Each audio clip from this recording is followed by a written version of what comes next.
நம்ம வீட்டில் வந்து எதாக இருந்தாலும் உருளைக்கிழங்கு வச்சு உருளைக்கிழங்கு ரோஸ்ட்டோ உருளைக்கிழங்கு ஃப்ரையோ உருளைக்கிழங்குல எது செஞ்சாலுமே காலியாயிடும். ஏன்னா நம்ம எல்லாத்துக்கும் உருளைக்கிழங்குனா அவ்வளோ இஷ்டம் இல்லையா? ஸோ உருளைக்கிழங்குல ரைஸு சாதம் எப்படி செய்யலாம்னு சொல்லிட்டு பார்க்கலாம். Welcome to Jeena cook channel. எல்லோரும் எப்படி இருக்கீங்க?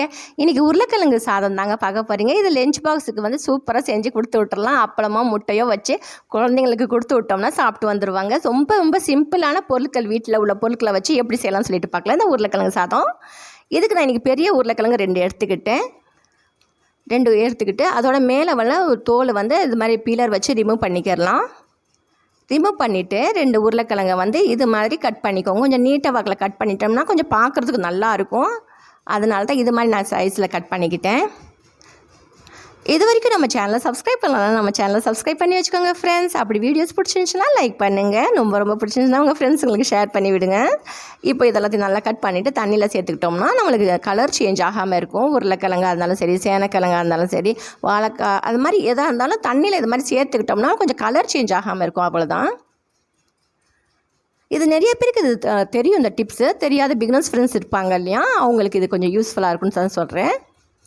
இது மாதிரி கட் பண்ணி சேர்த்துட்டு அதோட ஒரு வெங்காயத்தையும் நான் வந்து குட்டி குட்டியாக நறுக்கிக்கிட்டேன். ஒரு பெரிய வெங்காயம் இதோடு சேர்த்துக்கலாம். இன்றைக்கி நான் வந்து 1/4 கிலோ அரிசி வச்சு இது சாதத்தை வந்து உதிரியாக வடிச்சுக்கிட்டேன். தண்ணி ஊற்றிட்டு உங்கள் வீட்டில் எத்தனை பேர் இருக்கீங்களோ அதுக்கு ஏற்றாப்புல செஞ்சுக்கோங்க. இது 3 பேருக்கு இந்த சாதம் கரெக்டாக வரும் இந்த ரெசிபி. அதோட வந்து ஒரு 3 பல் பூண்டு, ஒரு சின்ன சைஸ் இஞ்சியும் தட்டிட்டு வந்துடலாம். இது மாதிரி அதோட ஒரு ஃப்ரைங் பேனில் வந்து 2 டீஸ்பூன் எண்ணெய், 2 டீஸ்பூன் கீ சேர்த்துக்கலாம். கீயும் எண்ணெயும் 2 சேர்த்து செஞ்சோம்னா, கலந்தாப்பில் செஞ்சோம்னா சாதம் கொஞ்சம் டேஸ்ட்டாக இருக்கும். அதனால தான் அது மாதிரி செஞ்சுக்கிட்டேன்.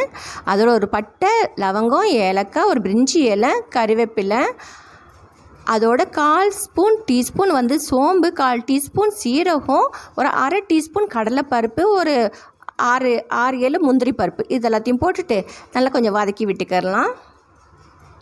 இதெல்லாத்தையும் கொஞ்சம் நல்லா கலர் சேஞ்ச் ஆகிற வரைக்கும் வதக்கி விட்டுக்கலாம். இந்த பொருட்கள் திங்ஸோட இன்க்ரீடியன்ஸ் லிஸ்ட் வந்து நான் டிஸ்கிரிப்ஷனில் கொடுக்குறேன், கொஞ்சம் வேணும்னா செக் பண்ணி பார்த்துக்கோங்க. அதோட வெங்காயத்தை வந்து இது மாதிரி போட்டுக்கலாம். போட்டுட்டு வெங்காயத்தோட கலர் கொஞ்சம் சேஞ்ச் ஆகிற வரைக்கும் நல்லா வதக்கி விட்டுக்கலாம். ரொம்ப அருமையான சுவையில் இருக்குங்க. கண்டிப்பாக வீட்டில் உள்ளவங்க எல்லாத்துக்கும் ரொம்ப பிடிக்கும்.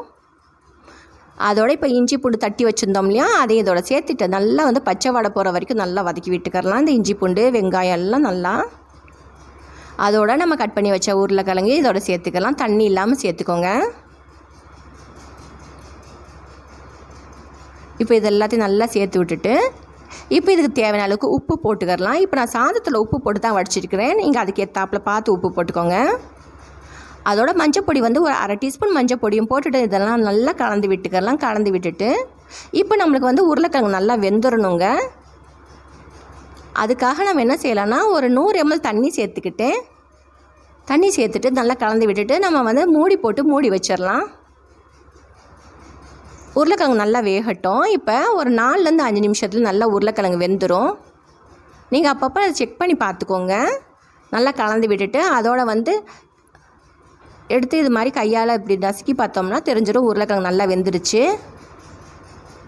தண்ணி கொஞ்சம் நல்லா அப்சர்வ் ஆகட்டும். அதோடு இப்போ இதுக்கு தேவையான அளவுக்கு மசாலா தூள் போட்டுக்கலாம். நான் வந்து 1.5 ஸ்பூன் வந்து சில்லி பவுடர், வெறும் காரப்பொடி இருக்கும் இல்லையா, அது சில்லி பவுடர் போட்டுக்கிட்டேன். 1.5 ஸ்பூன் சில்லி பவுடரும் போட்டுட்டு அதோட வந்து ஒரு 1/2 ஸ்பூன் வந்து கரம் மசாலா தூளையும் சேர்த்துக்கலாம். இது கொஞ்சம் காரசாரமாக தான் இருக்கும். உங்களுக்கு காரம் கொஞ்சம் கம்மியாக வேணும்னா கொஞ்சம் குறைச்சி சேர்த்துக்கோங்க.